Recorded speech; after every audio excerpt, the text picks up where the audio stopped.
So in today's video, we're going to be looking over the profitability of all of these on the DigiByte network. So if you've missed a couple of videos, we actually upgraded all of these. There's videos from the past couple of days where you can go and watch upgrading all of the max, supra and gamma ones with these black heat sinks that you can see here. So a little bit bigger and draw a little bit more heat away, especially at the higher temperatures or higher watts as you're coming through. And we also upgraded the fan, so we got Nocta fan here, and just the regular fan here. The main aim of this video is going to be pushing some overclocks today to see kind of what terahash we can get to then put it onto the DigiByte network. In previous videos, we switched them to 3 different coins. We have now switched over to just DigiByte because I feel like we can hit a block and all we need to do is up the terahash on all 3 of these. So we're going to be trying to overclock a bunch of them. I'm aiming to get around 3.5 terahash across the board. And one thing about BitAxes that you don't really need to worry about. I know when we're talking about mining, efficiency is the main thing, but with these it doesn't really matter for efficiency. Pretty much it doesn't matter because you're paying maybe less than, 5 cents a day on these. And so efficiency doesn't really matter in the long term of things. I have seen some interviews with Scott, who is the inventor of the BitAxe. I believe that's how you pronounce his name. And he was saying that a lot of people aren't basically going for efficiency. They're just going for pure terahash. And these chips can be overclocked quite a lot, especially on the gamma ones, to produce way higher terahash. There's also some new things coming in the pipeline. There is a BitAxe Turbo, which is going to have 2 of these S21 Pro chips from the gamma. So it's going to have 2, and it's like this. The board's a little bit bigger, and the heatsink and fans are a little bit bigger. I know that they're working on that. And going back to the efficiency thing, I believe that they actually have some ASIC chips from old Intel miners, which were scrapped, and they're going to try and put them on the BitAxe. And hopefully, because people don't care about efficiency, we can overclock them to a higher degree. They are going to be later generation type of chips, but I'm sure a lot of people won't complain because it is, at the end of the day, not really about efficiency. It's more about terahash for these. Obviously, if we had a massive ASIC miner, we'd be worried because we're spending a lot per day on electricity. But right now, we can basically overclock them to whatever amount that we want. It really just depends now on the power supply and how much we can actually overclock it. So you can see there we're sitting on the Europe solo mining.io pool. We'll show you this on the computer now, but this LCD screen, I don't know why it keeps turning on and off. When I plug this in, it turns on, but then it just goes black after, 2 or 3 hours. So if anyone could let me know how to fix that, maybe I need a new one. I don't really see that there's any pins bent or anything like that. So please let me know in the comments below. And let's head over to the computer and start overclocking these. So I want to get around 1.3 out of the gamma. I want to get around 850 out of the supra. And with the max, I'm mainly looking for about 600. I know it's at 500 now, but we're mainly looking for a little bit more on that, and that should bring us up to average 3 terahash across all 3 of them. So let's head over to the computer and let's start overclocking, and then we'll get into some profitability of DigiByte as well whilst we're at it. So here we are on the dashboard. This, I believe, is the gamma, and then we have the supra here and the max here. One thing that I do want to note after doing a bunch of these videos on the BitAxe is that the supra and the gamma are quite comparable in terms of the hash rate jump. So it's maybe about 100 to 150 in hash rate, up to 700, let's just say. But then the jump from the supra up to the gamma is way bigger. I know it's because it's different chips, but it just goes to show, how much of a innovation has happened on the chips in such a short time. And I believe that Bitmain definitely have better chips out there that they can possibly spin up into new miners that they're making. So the main amount of hash rate is going to be coming from the gamma. Obviously, we're sitting at 1.24. That's actually pretty good. The fan speed's at 62%. We're at an ASIC temperature of 57, and the watts is 22.1. This is what we're working with in terms of overclock, 600 megahertz at 1200, I believe, if we go to settings here. So 600 on the frequency and 1200 on the core voltage. Now, there is one thing, we can push this higher, and I've been advised in basically every video that you should not up the core voltage as much as I was doing in previous videos. So that's why you can see we're only at 1200, but we aren't going for efficiency necessarily, but it does account for heat.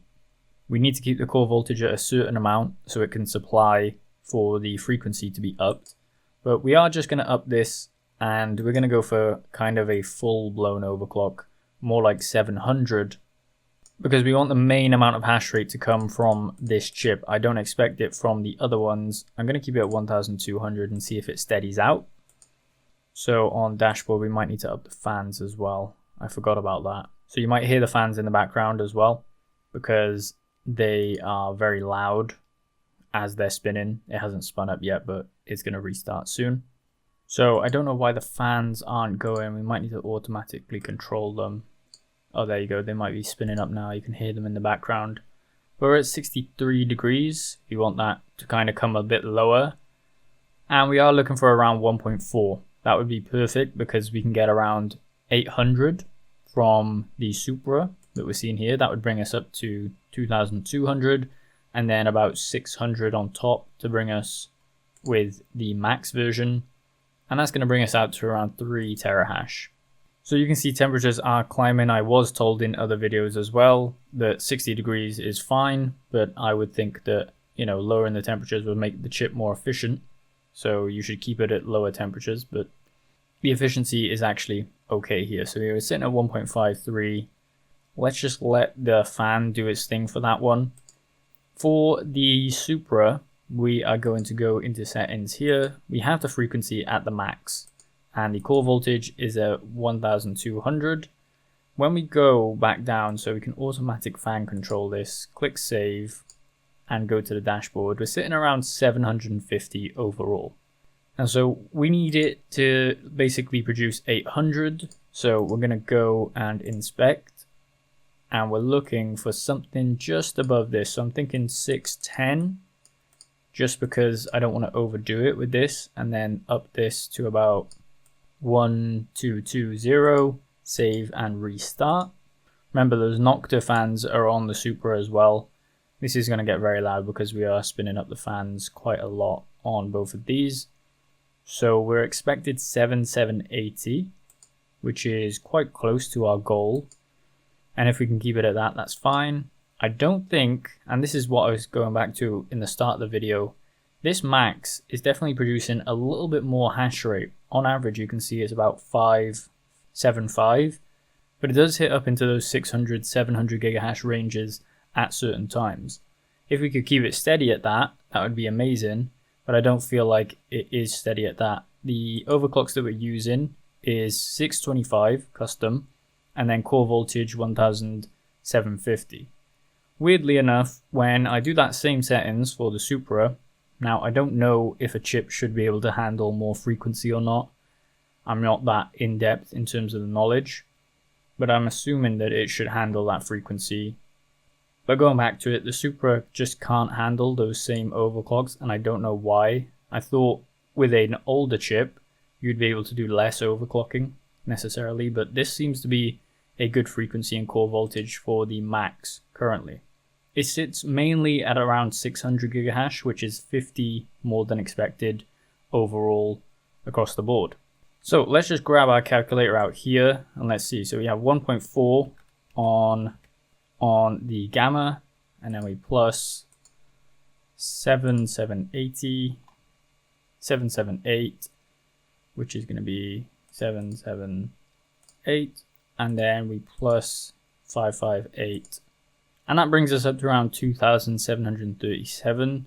So we have an extra 300 to push between all of them. I don't think I can push this one much further necessarily.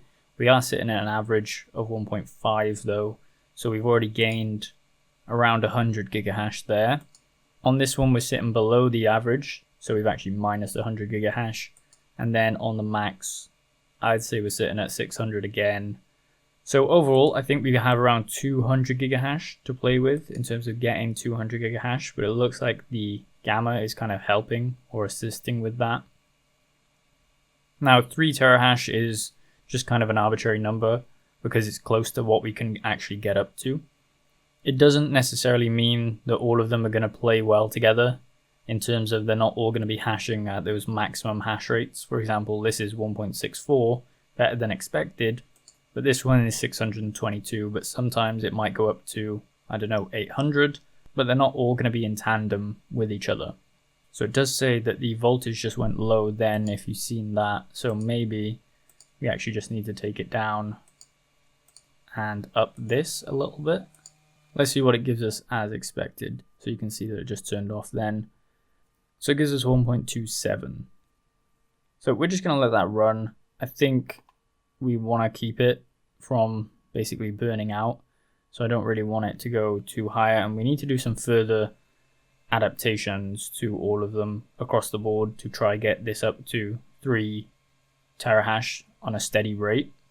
As I said, we are mining DigiByte. Now, the reason that we're mining DigiByte is because it has a relatively low difficulty. You can see the main ASIC or SHA-256 that you have is Bitcoin, which is super high difficulty, obviously. Bitcoin Cash, which is still very high difficulty. Bitcoin SV, I think the chance is 1 every year to hit a block using around 3 terahash. Then you have eCash, DigiByte, Auracoin, Peercoin, Litecoin Cash, Fractal Bitcoin, and a bunch of others that we could choose as well. Fractal Bitcoin, I believe, has a higher difficulty than DigiByte. That's why we're going with it. And if you're new to BitAxe mining, the way that you actually hit a block in, well, all of mining, technically, is if you hit a difficulty above the difficulty of the network. So, for example, currently our highest difficulty we've ever hit is 2.68 G. And we can actually go to mine in Dutch. This is very important because it lists out all the difficulties of all the networks. You can see that the DigiByte difficulty currently is 1.1 G. So if we had submitted a share to the DigiByte network at 2.68, we would have found a block. Now, there is obviously some luck to do with that. And we have gotten close, 728 million. Remember, this is with the gamma. That's around, that's around 400 million off the target difficulty for DigiByte network. And mainly, we're looking to hit a block on DigiByte. It's going to be the first block that we've ever hit on a BitAxe. So I'm trying to record it. I obviously don't know when it's going to come. So that's the reason that we picked DigiByte, is because it's got a relatively low difficulty that we've already hit before. So 2.68, we've already hit it before, and we've come close with the gamma at 728 million. Now, as I said, there are other ones, Bitcoin Cash, 401G, we've never even got close to that. If we go down, eCash, 243G, we're not even close. We could hit a block very easily on this Ergon network. Fractal Bitcoin, that's way too high. Currently, we haven't hit anything above that. Maybe we could hit something like this Space Coin or this Peercoin. I don't really see anything else really that we could actually, in theory, hit with this amount of hash rate. As I said, it is all luck. So you can have, 166,000 since system boot. But let's bring it on to kind of how we've been running it on the pool. So we did mention that they don't always get up to work together in terms of the 3 of them across the board to make 3 terahash. But you can see there has been points over the past 24 hours that we have actually hit up into the 3 terahash range. So there was one here, and then there's one here, and that's technically one, and we just hit one around that range there. When we look on the 3-day chart, you can see we hit up by here as well, and by here, which I believe is today, and nearly by here. And then the last 7 days, you can see across the board, basically looking at that. So we have 2 more around here, and that was just on startup. Weirdly enough, I don't know why it doesn't show best share, but this pool is kind of an archaic pool, I would say. It says hash rate in the last minute, 5 minutes, 1 hour, 1 day, and 7 days. So in 7 days, it obviously hasn't recorded the last 7 days. We've only been running it for a little bit. But hash rate in the last day is around 2.28 terahash, but in the last hour is 2.46. So there has been times where we hit into that 3 terahash range. You can see all of our workers here. So this is 204, which is the max, 400, which is the supra, and 601, which is the gamma. Now going back to it, obviously I don't know why it doesn't show best share here. Maybe it's because it's restarted, something like that. But you guys can go onto this pool and track it if you want to. There is the address there. I don't think we're going to hit a block for a little bit. But let's get into some profitability calculations. So we have SHA-256. We've taken an average of 2.5 terahash, which is kind of, I would say, average. We're hitting up and down between that 2.5 terahash there. And with a watts of 52 watts. And the way we calculated it was basically 20 watts on the gamma, 15 and 15 on the supra and the max. We hit calculate. You can see all of the SHA-256 that What to Mine actually lists. Fractal Bitcoin, eCash, Bitcoin, Bitcoin Cash, nice hash. So that's not really a viable option. DigiByte and Peercoin. So DigiByte is basically on the unprofitable range technically, but it's break even, so it doesn't really matter. If you, in theory, want it to be profitable as well, you can mine Bitcoin at a profitability of 1 cent per day. eCash is around 2, and Fractal Bitcoin is around 2 as well. So when we click on the DigiByte mining calculator, you can see 2.5 terahash at 52 watts. We've done the calculation there. And estimated rewards in a month is 421. The block reward for DigiByte, as you can see there, is 313. So in theory, around every 3 weeks, we'll actually hit a block on the network, luck-wise. Now, it's not great in terms of profitability, as we said, but the difficulty is slightly higher than usual just because the price has gone up as well. So you can even see this here, estimated rewards is higher up here, but it's lower because the price has actually gone up in terms of the price of the coin, and then the profitability has gone down because more people are jumping on the network. For example, around 5 days ago, this difficulty was actually at around 700 million instead of 1.1 G. So there was a possibility of actually hitting one then. And mainly, we are just going to let this BitAxe mining rig run for DigiByte for the next 3 weeks. I'm giving it from now until probably the end of February to actually hit a block. If it doesn't, maybe we'll switch over to a different network. We're trying to obviously get lucky on the network, with 100% luck being around 3 weeks. But, if we do it in 2 weeks, that's around 66% luck. And if we do it in a week, it's around 33% luck. As you can see, we've only been mining for around 3 days, so I don't expect to hit a block yet. But hopefully we will hit one on the channel, and we'll share that with you guys. So the overclocking is looking okay.